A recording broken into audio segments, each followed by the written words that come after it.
Hey everyone, welcome to day 177 of Bible 365.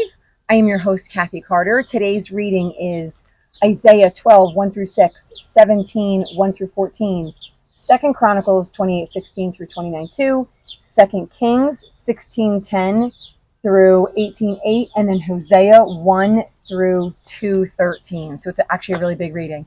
And of course, I just get down here and it starts to rain. I'm hoping it's not going to rain very hard because there's nothing forecasted, but it's like 102 degrees out, crazy, wildly hot. But we're still getting together and we're still reading the Bible. So if you have never been with me before, I'm going to give a very short background. This is, I'm your host, Kathy Carter, by the way, and we are reading the Bible in 1 year, 365 days. If this is your first time here, I want you to listen first and then go back to the beginning, read, and join in with me.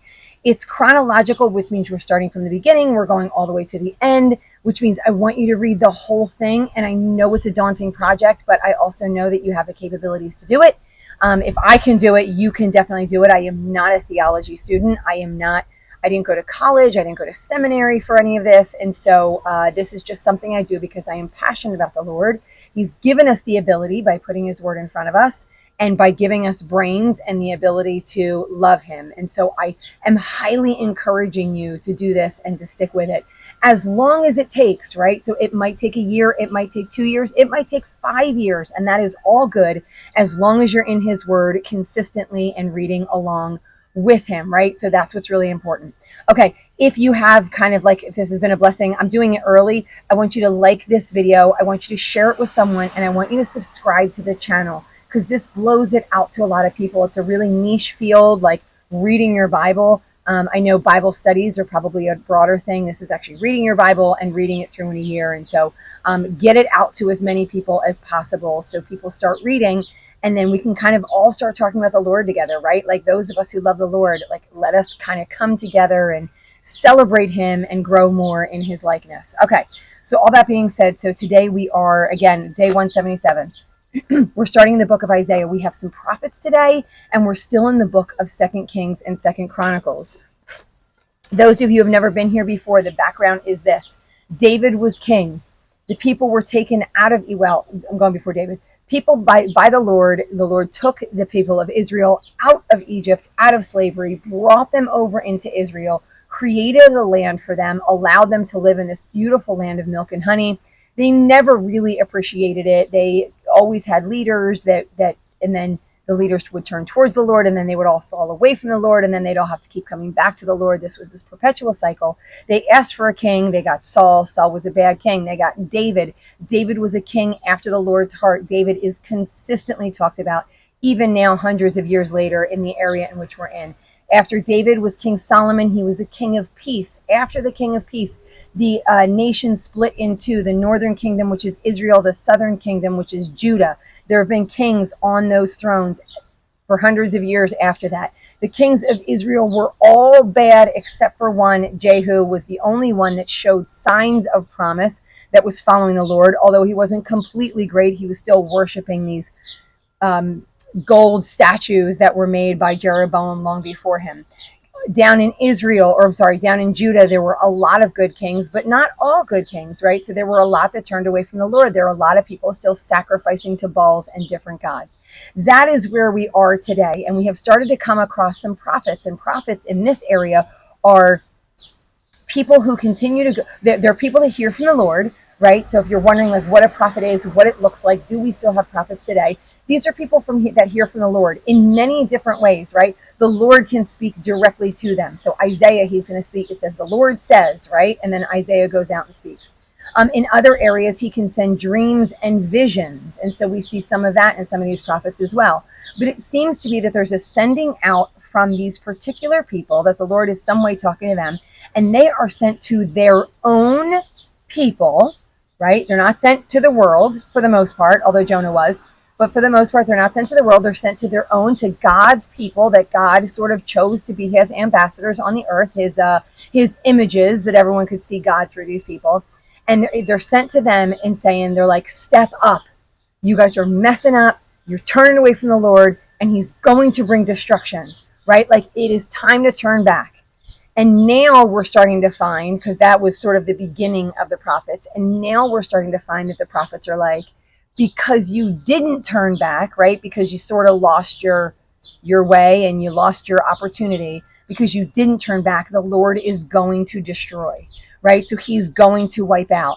But good news, there's hope, because he's not going to completely wipe you out and take you off the face of the earth. He's going to bring you back. There's always going to be a remnant of you, and then he's going to bring you back, and then you will prosper again. So there's always hope in the Lord with his people. So he loves his people. He doesn't forsake his people. He doesn't turn away from his people, but he punishes them so that they will turn back and remember who he is. So this is where we are kind of in the time of the prophets. So we're starting in Isaiah 12. And so here we come. As always, I feel like I'm always off on our date. So today is June 25th. I don't actually ever think I said that. So today is June 25th. All right, so Isaiah 12. They have we're continuing in Isaiah. We did Isaiah yesterday as well. And in this area of Isaiah, he's like, listen, I'm going to destroy you. And this is through Isaiah. Isaiah was speaking to the people of Israel, and he says, I'm going to destroy you, but good news, I will always be here, and then the future will come, and you guys will come back. I'll raise a banner for the son of Jesse, right? So the son of Jesse is obviously David's line, and you guys will kind of come back with me again. And then he says, one of the things that I loved yesterday that he said, essentially like he did with the Red Sea and with the Jordan, he's going to dry up land. So wherever they are, they're somewhere in the land of Assyria. So wherever they're going to be in the land of Assyria, he's going to dry up the land and make it like an easy crossing for them, right? So it could be literal. He might literally dry up water, or he might just make it that is a very easy crossing to come back into the land of Israel and live as the people of Israel again, right? So I will say this is going to happen in the future. So it says now in chapter 12, it says, in that day you will say, I will praise you, Lord, right? So they've come back. Sorry, I got a wind going. Isn't that true every day back here? I have wind. Okay. I will praise you, Lord. Although you are angry with me, your anger has turned away and you have comforted me. Surely God is my salvation. And I want to use this word because as Christians, we use this word a lot. We actually sing about this word and all these kind of wonderful things, which is great, right? Because it is true about the Lord. The Lord is our salvation. It means that he saves. So salvation, someone who is your salvation is somebody who saves you. So say you were in a severe car accident and the jaws of life came in and saved you. Like that was your salvation, right? It was something that came in and it saved you from utter destruction, right? From whatever, from death. And so to be saved by that. So this is what the Lord, or even saved, you can be saved from injury, right? Somebody comes and runs you off the road just as you were about to get hit by a car. And you're like, oh my gosh, you're my salvation because they saved you. So this is important because a lot of times we make it synonymous with heaven. We have this it's like a shortcut. We're like, oh, I've been saved, and that means I'm going to heaven. And it's like a little shortcut we make. And then so anyone who comes and hears us, they go, oh, they say salvation, and they mean that they're going to heaven. And that's not what's happening here. The word is being used a little more literally. God is saving them. So he's going to destroy them, right? Not utterly, but a lot. He's going to destroy them. They're going to be taken into slavery for who knows how long at this point. But then he's going to save them as a whole people, just like he did in Egypt, right? He saved them 400 years later. So it wasn't the original people that went into slavery, but it was 400 years later, many generations later that he saved. But it was the people group. And that's going to happen here. He's going to save Israel, right? So he is their salvation. And so they're going to remember that. Just like they were supposed to remember the Exodus, they're going to remember this, that God saves. God saves his people. So it says, surely God is my salvation. And because of this, it says, I will trust and not be afraid. So what's going to happen is going to happen. But I know that God's going to save. And so I'm going to trust. So when you're going through this difficult time in your life, have you been saved by the Lord before? And I'm not talking about long-term eternal salvation, which is amazing, by the way. But that's not what I'm talking about. Has the Lord saved you from something? Has the Lord saved you from divorce? Has the Lord saved you from death in some way, right? Like, so he healed you bodily. Has the Lord saved you from any maybe demonic something or other, right? Like, has the Lord saved you? And so you would say, I remember that he did that. And so now I'm going to trust in this time in which I'm living right now. I'm going to trust and I'm going to put my faith in the Lord, right? Because he has saved and he promises he's going to save, because God is my salvation. All right, so he says, I will trust and not be afraid, because the Lord himself is my strength and my defense. So now they're kind of like singing the praises of the Lord. So then in verse 4 it says, in that day you will say, give praise to the Lord, proclaim his name, make known among the nations what he has done. So tell everybody, scatter around and tell the world what he has done. Proclaim his name is exalted. When you see me and you see that I am a broken whatever, right?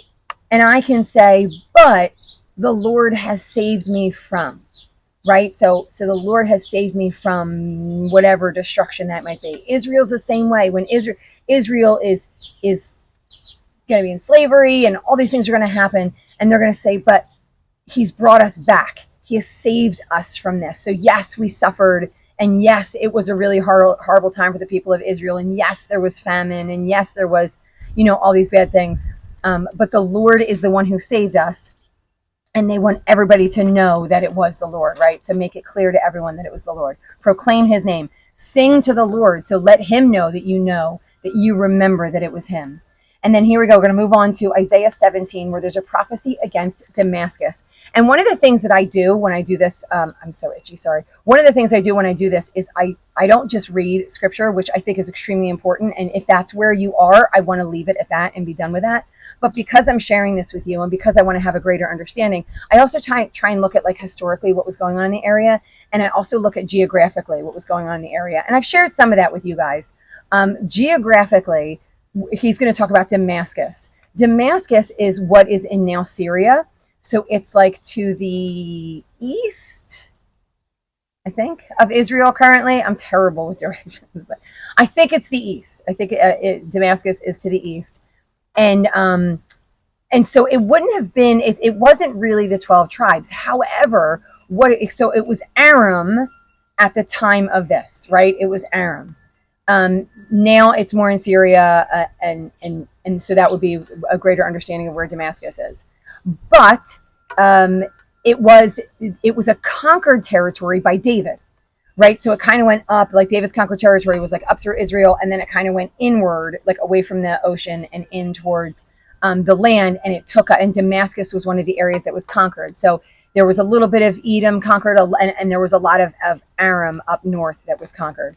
And so these people fell under the banner of Israel because Israelites moved up into that area, right? Like the kingdom of Israel, they moved into that area until, remember, the kingdom started to break apart, and then Aram found its own king, and we see a lot of how they're warring against Aram. But Damascus at a time, with David and Solomon at a time, was under the banner of Israel. So just to make that a little bit clear, like, why is he punishing Damascus? They're not even part of the nation of Israel.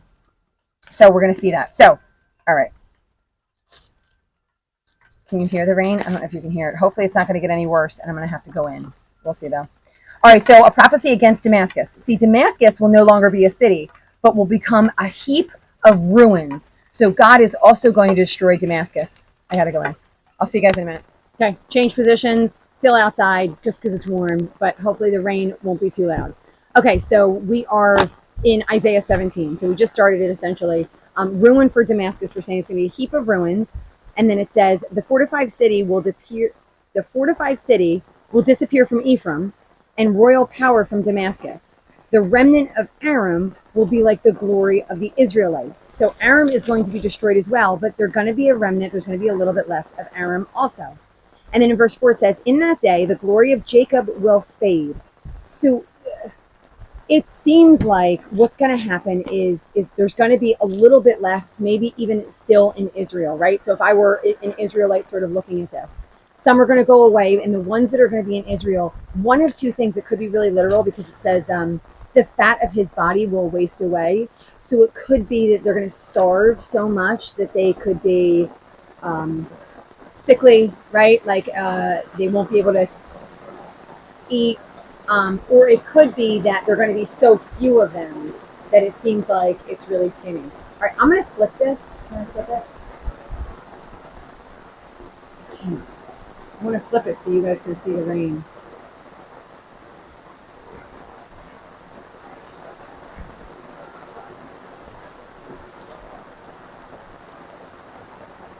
And then in verse 6, it says, yet, but some gleaning still remains. So there's still something there, right? There's still going to be something left. Verse 7, it says, in that day, the people will look to their maker. So the point is, as always, as I've been saying over and over and over again, the point is that they are going to, because of their hardships, they're going to turn back to God. That is the point and purpose, right? Like God brings these hardships on us. So we look to him. He doesn't bring these hardships on us so we're hopeless. He doesn't bring these hardships on us so we curse him. He brings these hardships on recognizing that life here isn't perfect. The people here aren't perfect. And yet God is perfect, and he's the one that we need to look to in all things, right? So he's the one that we need to see and to find.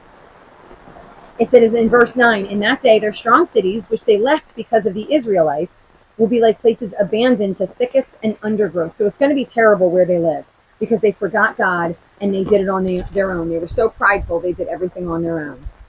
And then it says, woe to the nations that rage. So don't rage against the Israelites. Don't declare war against the Israelites, right? Leave God to do what God is going to do. Stop taking everything into your hands and just lean on the Lord for all things. All right, moving on to 2 Chronicles 28. We come back now to some historical data, right? So that's prophesy what's to come. And now we're coming back to a little bit of history. Verse 16, it says, at that time, King Ahaz sent to the kings of Assyria for help. So if you guys remember, Ahaz is two lands, Israel, Judah. Ahaz is the king of Judah. He is not a good king, right? So he hasn't been one that's been doing well. He hasn't been following the Lord. And so he's going to go to Assyria, and he's going to ask Assyria for their help. So it says in verse 19, they're getting raided on all sides. And so he's going to go to Assyria and ask for help. So in verse 19, it says, the Lord had humbled Judah because of Ahaz, the king of Israel, for he had promoted wickedness in Judah and had been most unfaithful to the Lord. Tiglath-Pileser, king of Assyria, came to him, but he gave him trouble instead of help. So he was trying to work with the king of Assyria, but the king of Assyria sort of played him dirty, and he gave him trouble instead of help. It says, then Ahaz took some of the things from the temple, and then he gave them to the king of Assyria, but the king of Assyria wouldn't help him. So then he went to, in verse 10 in 2 Kings, then Ahaz went to Damascus to meet this king and saw an altar. So he goes down. So instead of following the Lord, he starts to kind of worship the king of Assyria, right? So he's trying to get Assyria to help because Assyria is doing so well at this point. Assyria is sort of defeating a lot of the territory of Israel. He's taking a lot of their land. He's taking a lot of their people. And the king of Judah is now looking on him as if he's something special. And so he goes and he meets him, and then he sees the temple in which he's worshiping Baal. And then he comes back and he tells his priests to build that same temple. So he's like, here's the construction, here are the plans, here are the things that we need to do. And so the priests start doing that. And on top of that, so it's not just like he's worshiping another god, which in and of itself is bad enough, right? So he's worshiping this other god, but then he starts to tear down the temple of the Lord. He brings the bronze altar out and he puts it next to this other altar in the temple of God. So he starts tearing down walls, and so he's destroying. And I guess what's interesting is I look at it now like in my eyes now, I sort of have like a vision of disgust. Like, I can't believe that he would treat the altar of the Lord in this way, right? Like, I can't believe he would do that. What's he thinking? Wasn't he told how important it was to keep that altar where it belongs inside the temple, right? Like, didn't he learn his lesson? Remember when it was taken because Saul wasn't following the Lord, and it was taken, but then it cracked open the other god. Like, didn't he learn his lesson? And I say that in my own ignorance because obviously the reality is I forget my lessons, right? So it's not just him. And I want to also say, but he's a leader. And yes, that's true. I've been on my soapbox about the responsibility of leadership probably since day one of this chronological read through. And yes, that's true. Our leaders should know better, right? They should do better. They should surround themselves with people like this priest, this Uriah the priest, who's doing exactly what Ahaz is telling him to do. What's he doing? Right? But I also have to recognize that that is also in my heart, right? And the days that I stop looking to the Lord, right? And I turn back to my sin, or I want something that I'm not getting, like, right? Like he's looking at Assyria and going, wow, Assyria is getting its way, right? Man, things look really good for Assyria, and our treasures are just depleting. Our people are dying. We don't have enough food, right? Like, and we start to turn away from the Lord, and we forget that whatever he gives, we accept because he's the Lord. And so all these things to be said is, I don't want to stand on my high horse. I want to remember that when my heart wants to turn, I must do what they did here. Like if I go back to these verses in Isaiah, in that day, right? Which obviously that day hasn't come for them yet, but in that day you will say, give praise to the Lord, right? Because the Lord is good no matter what he does, right? Even though they suffer for so many years, the Lord is good. Give praise. Hey, everybody, look, we weren't completely defeated. We're still here, right? Like in my life, I've not been completely defeated. I'm still here. I'm still representing the Lord, right? And every day isn't good, and it's not always going to be good, but I'm still here. The Lord still has me here. He still has me speaking his word to people. He still gives me I'm not blind. You know, I need glasses now, but I'm not blind. I still have the ability to speak, to read the word. And the days when I don't, I'll have the ability to hear the word. And the days when I don't, if I don't, maybe somebody can help me with the word in another way, right? Like, so just these reminders that the Lord is to be praised no matter what, right? We don't want to forget that. But King Ahaz forgets that. So all that being said, he forgets that. And then it says, if we go to 2 Chronicles 28, it says, in this time of trouble, King Ahaz became more unfaithful to the Lord. And he thought, since the gods of the kings of Aram have helped them, I will sacrifice to them so they will help me. But they were his downfall, because guess why? He forgets that and Amos, by the way, gave us prophecy not that long ago, that the Lord lifts them up to be the rod, right? It's not Aram's gods, or I'm sorry, Assyria's gods that are lifting him up. It's our God that's lifting up them in order to punish Israel, because Israel isn't doing what they're supposed to be doing. So they think it's them. Ahaz thinks it's them, but it's not. It is still our God, right? So our God is in control of all things, not some things, all things. He is lifting up other nations in order to punish nations that are supposed to be following him. That's what he does. It is good for us, right? It was good for Ahaz, but Ahaz didn't want to believe it, and Ahaz didn't want to follow him. Ahaz wanted to make up some other God in order to follow that God instead, not realizing that God has control over all of those things, right? So if there is a God in the kingdom of Assyria, God has control over that God as well, right? Because our God created everything, the universe, the sun, the moon, right? The stars, us, right? All things. Okay. Moving on into Hezekiah rules in Judah. So 2 Kings 18, we go into, it says, in the third year of Hosea, son of Elah, king of Israel, Hezekiah, son of Ahaz, king of Judah, begins to reign. By the way, we haven't even met Hosea yet. So if we go down a little bit into 2 Kings 15:30, which a little slightly out of chronological order, but it says, Hosea, son of Elah, conspired against Pekah. Pekah we have already met, right? That one was the son of Remaliah. And we've already met him. He was not a good king. He was a king in Israel. He was not a good king. And so Hosea conspires against him, assassinates him, and then he takes up the kingdom of Israel, so the northern kingdom. And then Hezekiah is going to take the kingdom of Judah, and this is in the third year of the reign of Hosea, right? I think Hosea is 9 years. No, says that he was succeeded him as king in the 20th year of Jotham. So we're going to find out how long he lasts. Okay, so in the third year of Hosea, son of Elah, king of Israel, Hezekiah, son of Ahaz, king of Judah, begins to reign. He was 25, and he reigns 29 years.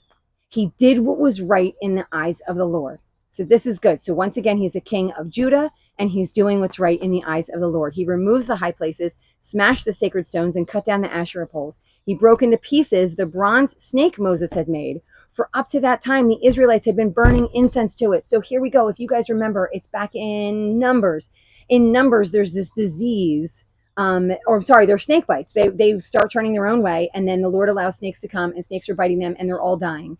And then he has Moses create this bronze snake statue, so to speak, and he puts it up at the top so everyone can see him, right? So like up on this mountain, so everyone can see the snake. If they look on the bronze serpent, then they're healed of the snake bites. Okay, so it is a miracle through Moses, through God. God gave them this miracle that Moses was be able to create in a very physical way that they were able to look to because they were looking to God, right? They weren't looking to the serpent. They were looking to God. And now we hear for hundreds of years they were hanging on to this serpent and worshiping the serpent as if the serpent was God. Do you see what I'm, right? Think about the things in your life. What are you worshiping that is not God? Even if it's God made, right? Like, so if God created it, it is still not God, right? It's not the, I'm just trying to throw something out there, like the, if you have like a little totem of something, like, well, but God loves the heart. So the heart, I'm going to worship, right? Like we shouldn't even worship a totem heart. Yeah, but the heart points me to the Lord. No, that's great. You can look at it and recognize it as a symbol, but it is not something to worship. So you have to turn away from that kind of worship and stick with the worship of the Lord and the Lord only. Anything else would just be something that we go through just to be reminded of who the Lord is. Okay, so just kind of pointing that out in your life. So he did all of that, and then it says there was no one like him among all the kings of Judah, either before or after him. So he held fast to the Lord, and he didn't stop following. He kept the commands of Moses, right? He did all of these things, and he rebelled against the city of Assyria, and he defeated the Philistines. So because he was sticking with the Lord was blessing him abundantly. We haven't seen this in a really long time. So then we see in that again down in 2 Kings, then we see Hosea. He's in Israel. So we're going to hear a little bit about who he is. In the 12th year of Ahaz, who was the father of the king we just met, Hezekiah. So Ahaz is Hezekiah's dad. Again, he's doing wrong in the sight of the Lord. In the 12th year of him being king, Hosea becomes king in Israel. He reigns 9 years, and he is evil. So we see now down here, this is a tiny little story. It says, so Shalmaneser, I said it a whole bunch of times. I wanted to not forget it.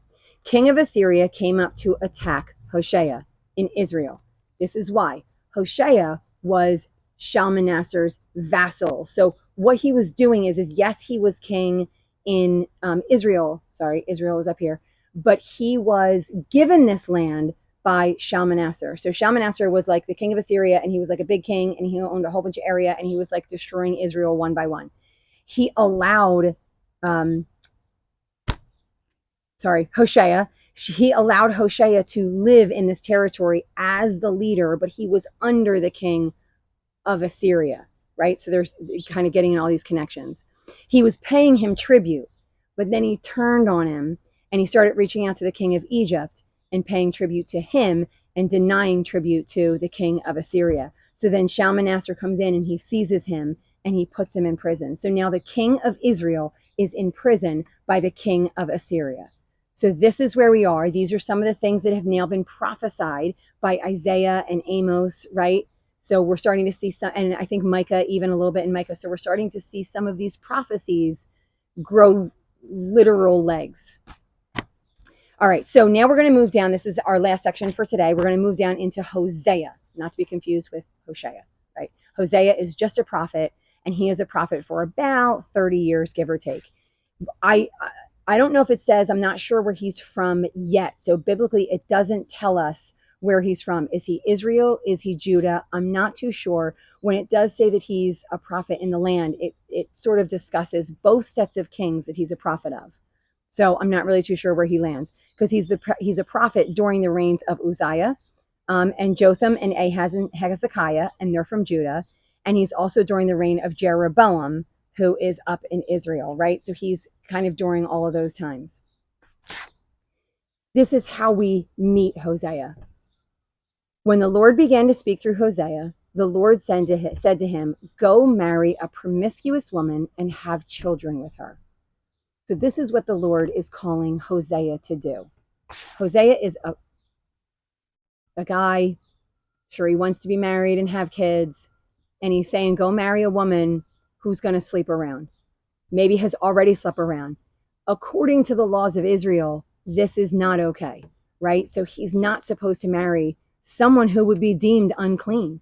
She goes and sleeps around. And now he's saying not just to marry her, right? So to make sort of a decent woman, I guess, of her, right? Make her a married woman through marriage, making her clean in some ways through marriage, but then to also have children with her, right? So there's this deeper connection that they're also going to multiply and make children with her. And this is important. For like an adulterous wife, this land is guilty of unfaithfulness to the Lord. So it leads me to believe that they're probably talking about Israel, because I think he's saving Judah at this point. So I think he's talking about Israel, but he's saying this nation is adulterous. So you're going to live a life much like I'm living a life with my bride, Israel, right? So Israel is consistently turning from me and sleeping around with other people. She's supposed to be mine, and she goes and she sleeps with other people. You're going to find a woman that goes and sleeps around with other people. You're going to have kids with her, and she's still going to go and she's going to sleep around with other people. That had to be a hard thing to be called to. Just when you think that you're called to something difficult, that had to be really, imagine anyone around him saying, you're going to marry her? Like, that's going to be your wife, right? I'm sure they were ostracized. It had to be a really hard way to live. Bringing family into this had to be really difficult. Okay.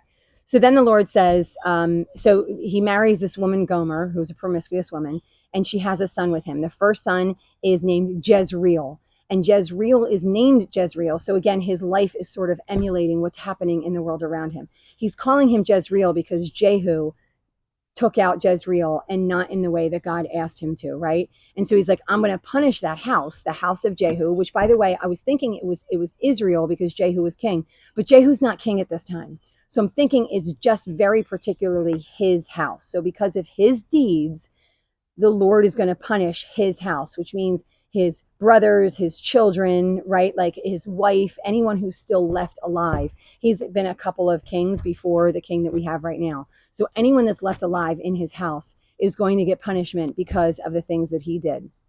It says, I'm going to break Israel's bow in the valley of Jezreel. And then in verse 6, Gomer conceives again and gives birth to a daughter, Lo Ruhamah, which means not loved. So great way to be born, calling yourself or being called not loved. For I no longer show love to Israel, that I should at all forgive them. So listen, he's not going to love them for a time, so he has the ability to forgive them. This is their opportunity to be forgiven. So he's turning away from them in order to forgive them for their misdeeds, because they have been so bad for so long. Yet I will show love to Judah. So here's that prophecy that says Judah is still kind of hanging in tight. And I will save them, not by bow, sword, or battle, by horses and horsemen, but I am going to save them. Then in verse 10, it says, but Israel is going to be like, oh, I'm sorry, there's a third one. In verse 8, it says, then after she had weaned her daughter, they had another son. And this one was Lo Ami, which means not my people. Israel has been cut off. They're not my people. I'm not their God. So they've officially been cut off from the Lord. And if you remember, I think it was Micah, the prophecy in Micah, where he essentially is like, you're not going to be able to, you're going to see, but you're not going to see me. And you're going to hear, but you're not going to hear what I have to say. Right now, they are separated from the Lord. This is kind of the break from them. And it's going to be for a time. And we see that Shalmaneser put the king in prison. So it's sort of like the beginning of this destruction starting to happen. It says, yet in verse 10, so there's hope. The people in Israel, the Israelites will be like sand on the seashore, which cannot be measured or counted. And then it says in verse 11, the people of Judah and the people of Israel will come together. So there's going to be a time where they were separated for a time, and now they're going to come back together and they're going to join. And then it says, and they will appoint one leader and will come up out of the land for the great day of Jezreel. So there is a hope and a future for them. Right now, Israel is completely cut off. Judah is still with them. But when Israel comes back, they're going to unify again. Unity was a big thing for me a little bit ago. They're going to unify again, and they're going to lead together, and they're going to appoint one leader. And that's going to be what saves them. And then in chapter 2, verse 1, it says, say of your brothers, my people, and of your sisters, my loved one. So they're no longer going to be segregated as a people, but they're going to be combined as a people again. And then here we go into some poetry. This is a visual. I think this could also be literal because Hosea, remember, married this promiscuous woman. It says, rebuke your mother, rebuke her, for she is not my wife and I am not her husband. I think this is not in the literal sense where they were still married, but because she turned away from him and was promiscuous with other people. Therefore, they're no longer really consecrated in marriage, right? They've torn that marriage up in pieces. I am not her husband. Let her remove the adulterous look from her face. And then so now he's going to start punishing her. I'm going to strip her naked. I'm going to do all these things to her. And then it says, and in verse 4, it says, I will not show my love to her children because they are the children of adultery. Verse 5, their mother has been unfaithful and conceived them in disgrace. So we're thinking like these kids that Hosea had aren't even his kids, right? So he was their father in name only, so they're not even his kids. And he says, and therefore I'm going to block her path with thorn bushes. I will wall her in so she can't find her way. She's going to chase after lovers but not catch them. So he's going to make her life miserable. And then it says, then she's going to say, right? So her life is going to be miserable. It's going to be awful. He's not going to take care of the kids, right? He's not going to help out. He's not going to do anything. So again, we're talking about a literal marriage, but a visual of Israel and the Lord, I hope, right? This is what I'm thinking. It's a visual. So he's like, this wife is turned away. She's done other things. She's gone to other people and accepted presents. And he's like, and then I'm going to make that miserable for her. She's not even going to be able to do that, right? I'm going to cut her off from all things. I'm going to put thorn bushes up in front of her. Everything's going to be difficult for her. She's going to have a miserable life. And then she's going to say in verse 7, she will say, I will go back to my husband as at first, for then I was better off than now. She has not acknowledged that I was the one who gave her grain, the new wine and oil, who lavished on her silver and gold, which they used for Baal. Therefore, so she's like, I'm going to go back, but she's not really, it seems to me, she's not really recognizing the truth. She's going to go back just because it's so horrible for her the way it is. But he says, therefore, now I'm going to take away her grain. So it's because her heart isn't really turned. Again, this is the way I see it. Because her heart wasn't really turned, he's going to continue to punish her. He's going to take away more of her stuff, right? He's exposing her lewdness now so everybody knows about it.